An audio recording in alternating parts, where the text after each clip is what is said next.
अरे हरिया, तुम अभी तक खेत में क्या कर रहे हो?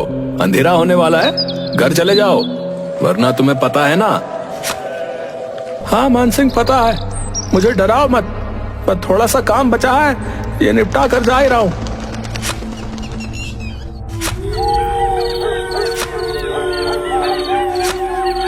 ए जी, इतनी रात हो गई है और आप अभी तक यहीं हैं? अरे तुम क्यों रात में यहाँ आ गई हो? तुम्हें पता है ना, रात में छलावा घूमता है।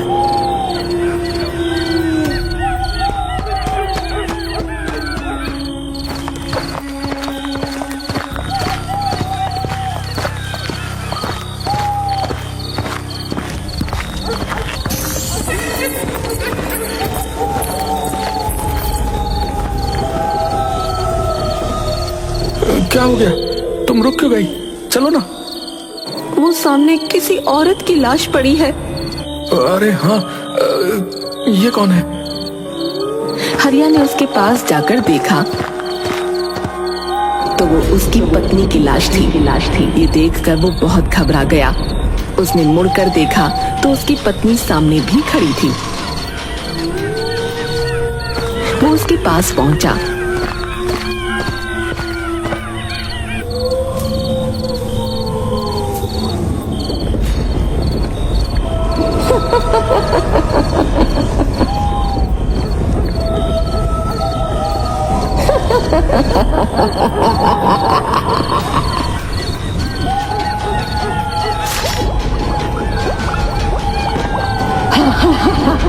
ताजा ताजा दिल, स्वादिष्ट।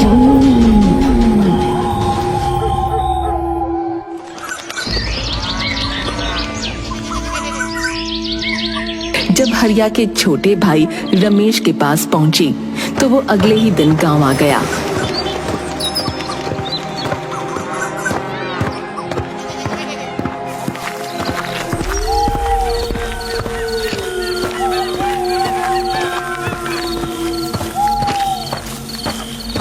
कितने बरसों बाद आज गांव आना हुआ है। यहां से जाते समय सोचा भी नहीं था कि वापसी किसी की मौत पर होगी। हे भगवान, मुझे इस बुरे समय को झेलने की शक्ति दे। रमेश काफी सालों बाद गांव आया था। वो बदले हुए गांव को देखता हुआ अपने घर की तरफ बढ़ रहा था। उसके मन में गांव में आने की खुशी भी थी और अपने भैया भाभी को खोने का दुख भी था। तभी अचानक उसे हरिया ने आवाज दी। अरे रमेश, अरे तुम आ गए। अरे कैसे हो? भैया, आप? पर आप तो नहीं, मैं ठीक हूँ, पर छलावा ने तुम्हारी भाभी को मार दिया। लेकिन मानसिंह ने तो फोन पर बताया था कि तभी दूसरी तरफ से किसी की आवाज आई। उसने उस तरफ देखा तो वहाँ मानसिंह खड़ा था। उसने फिर से मुड़कर हरिया की तरफ देखा तो वो गायब हो चुका था। तुम इतनी रात में क्यों आए हो? तुम्हें पता है ना इस गांव में छलावा का प्रकोप है। ये तो शुक्र मनाओ कि मैं समय पर आ गया, वरना आज तुम्हारे साथ भी वही होता जो तुम्हारी भाभी और भैया के साथ हुआ था। चलो यहां से। मुझे लगा सचमुच मेरे भैया जिंदा हैं। उनको सामने देखकर मैं छलावा के बारे में भूल ही गया था। नहीं, वो जा चुके हैं। चलो घर, चलो जल्दी।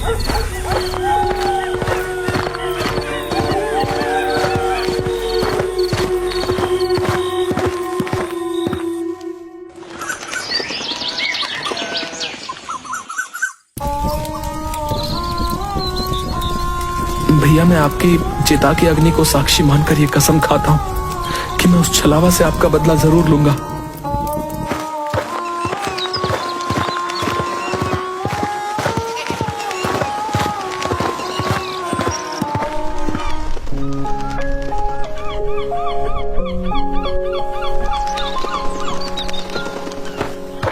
अंतिम संस्कार के बाद वो अपने बचपन के दोस्त गगन से मिलने निकल गया। पर जब वो उसके घर पहुंचा तो वहाँ ताला लगा हुआ था। वो उसके बारे में किसी से पूछने ही वाला था कि तभी वो आ गया। अरे रमेश, तू कब आया? मैं तो कल आया था, पर तेरे घर में ताला क्यों लगा हुआ है? अरे मैं कुछ काम से पड़ोस के गांव गया हुआ था, बस अभी आया हूँ। तभी अचानक शोर मचने लगा। पता चला गांव से बाहर जाने वाले रास्ते पर एक लाश मिली है। उस लाश का भी दिल निकाला जा चुका था और उसका मुंह भी कुचला हुआ था। हे भगवान, ये इस गांव में हो क्या रहा है? जरूर ये छलावा का काम होगा, लेकिन मैंने तो कभी नहीं सुना कि छलावा लोगों का दिल निकालता है। पहले नहीं निकालता होगा, पर अब इन लोगों में भी अपडेट आने लगे हैं।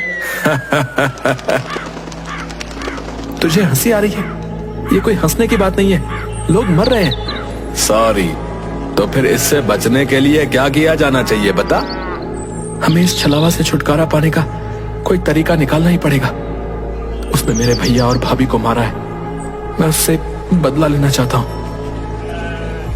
गगन और रमेश काफी देर खड़े बातें करते रहे, पर उन्हें छलावा को मारने का कोई रास्ता नजर नहीं आता। उसके बाद रमेश अपने घर चला जाता है।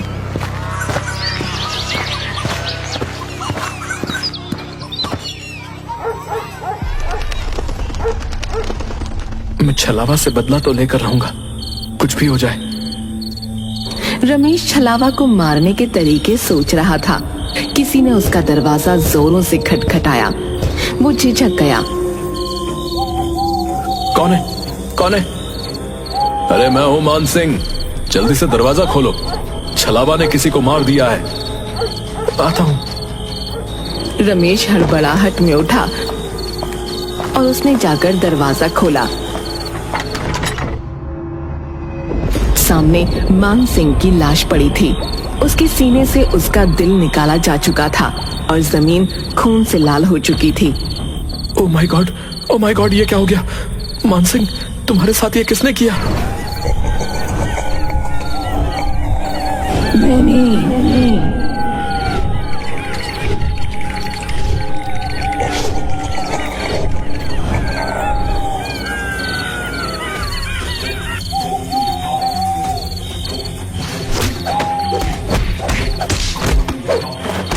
मैं तुझे छोड़ूंगा नहीं।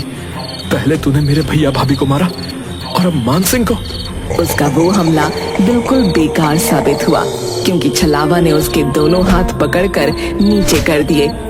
रमेश को ऐसा लग रहा था मानो उसके अंदर बिल्कुल ताकत ही नहीं है। तभी छलावा मुस्कुराया और उसने अपना एक हाथ रमेश के सीने के अंदर डाल दिया। ये होते ही अचानक रमेश की आंख खुली और उसने देखा कि वो अपने बेड पर है। हे भगवान, ये सपना था? नहीं, मुझे यकीन नहीं हो रहा है। मुझे मान सिंह से मिलना पड़ेगा।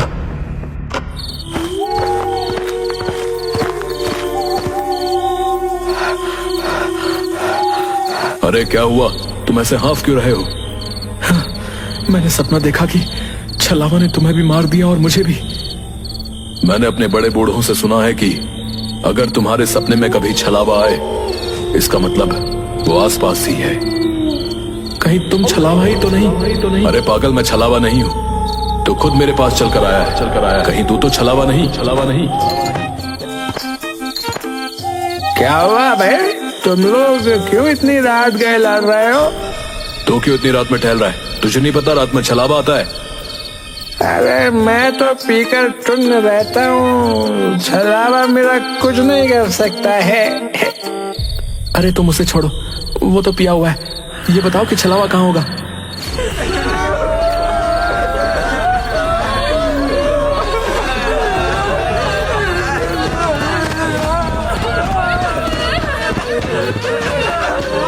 क्या हुआ सरपंच जी? अरे मेरे बेटे को छलावा ने मार डाला। हे भगवान, छलावा ने सरपंच जी के बेटे को मार डाला। सरपंच जी, अब तो आपको कुछ करना ही पड़ेगा। सरपंच जी के बेटे की मौत ने पूरे गांव को हिलाकर रख दिया था। रमेश, मान सिंह और गांव के कई लोग एक जगह इकट्ठा हुए और छलावा से छुटकारा पाने का प्लान बनाने लगे। इस छलावा को रोकना ही होगा, हमें कुछ करना पड़ेगा। लेकिन कैसे? वो तो रात में आता है और हमें अंधेरे में दिखाई भी नहीं देता। इस छलावा से छुटकारा पाने का एक ही तरीका है। अगर हम उसे दिन में पकड़ लें तो उसे मार सकते हैं, क्योंकि दिन में वो बहुत कमजोर होता है। पर वो दिन में भला कैसे मिलेगा? तो बस ये तरीका है कि हमें उसे रात में ही किसी तरह फंसाना होगा और फिर सुबह होते ही उसे मारना होगा। हमें ऐसा जाल बिछाना होगा जिससे वो निकल ना सके। गांव के लोगों ने मिलकर एक योजना बनाई। उन्होंने एक बड़ा जाल तैयार किया और तय किया कि वो छलावा को रात में ही फंसाकर सुबह मार डालेंगे। अरे गगन, तुझे पता है हम लोग छलावा को पकड़ने वाले हैं। दिन में तो वो कभी मिलेगा नहीं, इसलिए रात में ही पकड़ना है। मैं तुम्हारे साथ हूं, लेकिन ये बहुत खतरनाक काम है भैया। लेकिन करना तो पड़ेगा, वरना लोग ऐसे ही मरते रहेंगे। रात का अंधेरा चारों ओर फैल चुका था। गांव के कुछ बहादुर लोग छलावा को पकड़ने की योजना के तहत इकट्ठा हुए। कई लोग डर के मारे नहीं आए थे, जिनमें गगन भी शामिल था। गगन फोन क्यों नहीं उठा रहा? उसने वादा किया था कि वो भी आएगा। शायद वो डर गया होगा। हम यहाँ हैं, हमें ही ये काम करना होगा। तभी एक ठंडी हवा का झोंका आया और सबकी रूह कांप उठी। अचानक सामने छलावा प्रकट हुआ, लेकिन हरिया के रूप में। भैया, आप जिंदा हैं? आप यहाँ कैसे? रमेश, मुझे बचा लो, छलावा मुझे मार डालेगा। रमेश का दिल जोरों से धड़कने लगा। वो अपने भाई की तरफ बढ़ा। तभी हरिया अचानक जोर से हंसने लगा और उसका रूप बदलने लगा। पहले वो एक बूढ़ी औरत बना, फिर एक जवान आदमी और फिर एक बच्चे में बदल गया। अंत में वो अपने असली भयानक रूप में आ गया। तुम लोग मुझे पकड़ने की कोशिश कर रहे हो, तुम मुझे नहीं पकड़ सकते। तभी एक आदमी ने हिम्मत दिखाई और छलावा की तरफ भागा। मैं तुझे नहीं छोड़ूंगा, आज तुझे मार कर ही रहूंगा।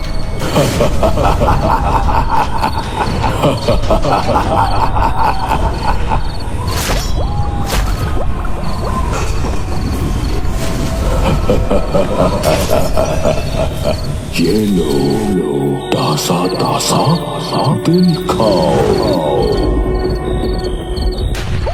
वहाँ मौजूद सभी लोग सन्न रह गए, जबकि छलावा वहाँ से गायब हो चुका था। ऐसा लग रहा था मानो वो उन लोगों को यही बताने आया था कि तुम लोग मेरा कुछ नहीं बिगाड़ सकते। छलावा को ये कैसे पता चला कि हम उसे पकड़ने वाले हैं? क्या वो अंतर्यामी भी है? नहीं, छलावा अंतर्यामी नहीं होता, कुछ गड़बड़ है। ये सुनकर रमेश सोच में डूब गया कि आखिर छलावा को ये पता कैसे चला।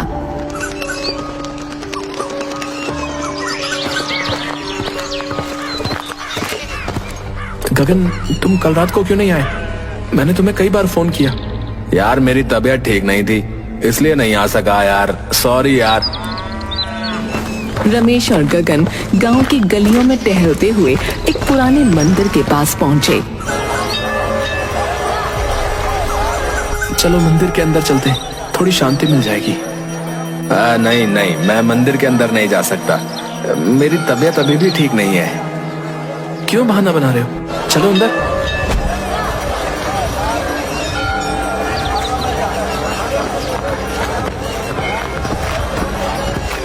गगन, ये गलत बात है, मंदिर में तो जाना चाहिए।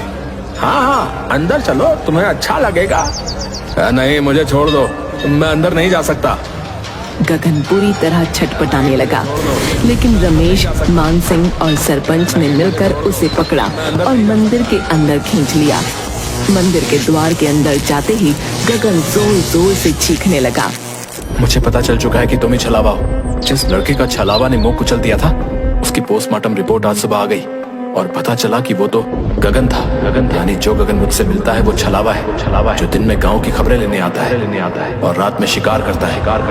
भयानक बदलाव आ गया।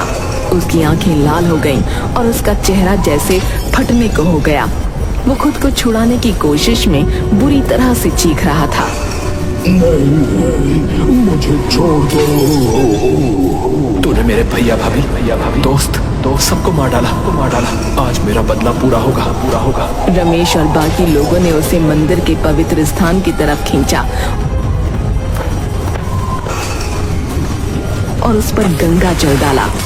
छलावा की चीखें और भी तेज हो गईं और उसके शरीर से धुआं निकलने लगा। मंदिर के पवित्र वातावरण में वो धीरे धीरे राख में बदलने लगा। ये हमारे गांव की शांति के लिए जरूरी था। अब छलावा का आतंक खत्म हो जाएगा। छलावा का शरीर पूरी तरह से जलकर राख हो गया।